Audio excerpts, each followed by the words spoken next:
உதகை அரசு தாவரவியல் பூங்காவில் 127வது மலர் கண்காட்சியை தற்பொழுது முதலமைச்சர் மு.க.ஸ்டாலின் ரிப்பன் வெட்டி திறந்து வைத்திருக்கிறார். அதன் காட்சிகளை நாம் நேரடியாக பார்த்துக் கொண்டிருக்கிறோம்.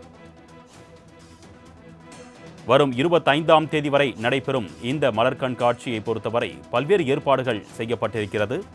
கடல்வாழ் உயிரினங்கள் என்ற கருப்பொருளை மையமாக கொண்டு டால்பின், முத்து, சிப்பி, நட்சத்திர மீன்கள் போன்ற பல்வேறு உருவங்கள் வடிவமைக்கப்பட்டிருக்கிறது. அந்த வகையில் கோலாகலமாக தற்பொழுது இந்த மலர் கண்காட்சி தொடங்கி வைக்கப்பட்டிருக்கிறது. அதன் நேரலை காட்சிகளை நாம் பார்த்துக் கொண்டிருக்கிறோம்.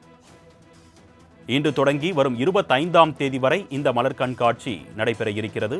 தற்பொழுது 127வது மலர் கண்காட்சியை உதகை அரசு தாவரவியல் பூங்காவில் முதலமைச்சர் மு.க.ஸ்டாலின் ரிப்பன் வெட்டி திறந்து வைத்திருக்கிறார். அதன் காட்சிகளை நாம் நேரடியாக பார்த்துக் கொண்டிருக்கிறோம்.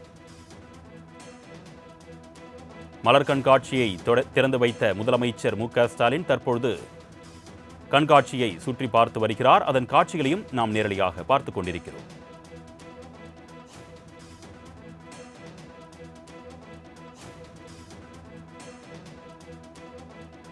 பல்வேறு சிறப்பு ஏற்பாடுகளுடன் தொடங்கப்பட்டிருக்கக்கூடிய 127வது மலர் கண்காட்சியை முதலமைச்சர் மு.க.ஸ்டாலின் தற்பொழுது பார்வையிட்டு வருகிறார். கிட்டத்தட்ட 2 லட்சம் மலர்களை கொண்டு பல்வேறு வடிவங்கள் உருவாக்கப்பட்டிருக்கிறது. அதன் காட்சிகளை நாம் நேரடியாக பார்த்துக் கொண்டிருக்கிறோம். இதுகுறித்த கூடுதல் விவரங்களை செய்தியாளர் ராகவன் வழங்க நாம் கேட்கலாம். வணக்கம் ராகவன், இந்த 127வது மலர் கண்காட்சியில் என்னென்ன சிறப்பு அம்சங்கள் இடம்பெற்றிருக்கு? முதலமைச்சர் மு.க.ஸ்டாலின் தற்பொழுது பார்வையிட்டு வருகிறார். கூடுதல் விவரங்கள். வணக்கம் அருணேஷ். மலைகளின் அரசு என்று அழைக்கப்படும் நீலகிரி மாவட்டத்தில் ஆண்டுதோறும் ஏப்ரல் மாதம், மே மாதங்களில் கோடை சீசன் நிறைவு ஒரு வழக்கம். இச்சமயம் இந்த நாள்தோறும் உள்நாடு மற்றும் வெளிநாடுகளிலிருந்து லட்சக்கணக்கான சுற்றுலா பயணிகள் வருகை புரிந்துகின்றனர். இந்நிலையில் கோடை விழாவில் முக்கிய நிகழ்ச்சியான உதகை தாவரவியல் பூங்காவில் 127வது மலர் கண்காட்சியை தமிழ்நாடு முதலமைச்சர் மு.க.ஸ்டாலின் இன்று திறந்து பார்வையிட்டார். மலர் அலங்காரம் சிற்பங்கள் முன் நின்று புகைப்படம் எடுத்துக்கொண்டார். குறிப்பாக ராஜராஜ சோழன் தமது சிம்மாசனத்தில் அமர்ந்து அதில் உட்கார்ந்து புகைப்படம் எடுத்துக்கொண்டார். 127வது கண்காட்சியினை காண வரும் சுற்றுலா பயணிகள் கவரும் வகையில் இந்த ஆண்டு கார்னிவல் 2 லட்சம் மலர்களை கொண்டு 24 அடி உயரம், 90 அடி அகலம் கொண்ட பிரம்மாண்டமான தஞ்சாவூர் ராஜராஜ சோழன் அரண்மனை மலர்களால் வடிவமைக்கப்பட்டு சுற்றுலா பயணிகளை வெகுவாக கவர்ந்து வருகிறது. அதே போல் 25 அடி உயரமுள்ள 30 அடி அகலம் கொண்ட 1,70,000 கிராம்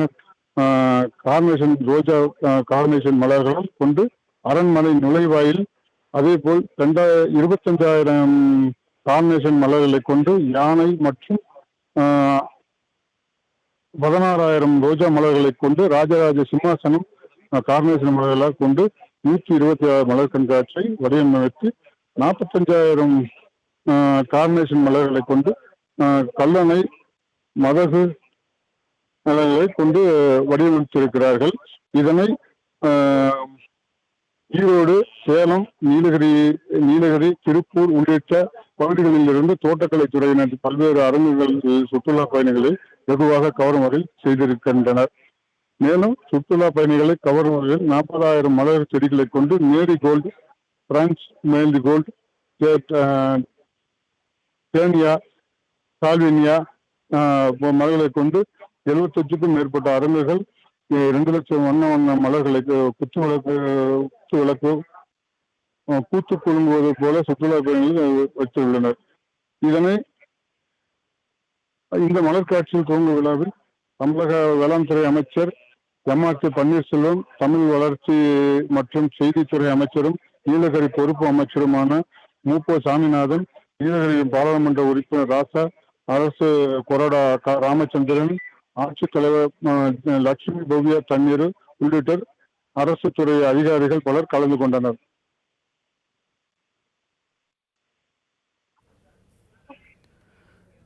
உங்களுடைய விரிவான தகவல்களுக்கு நன்றி ராகவன்.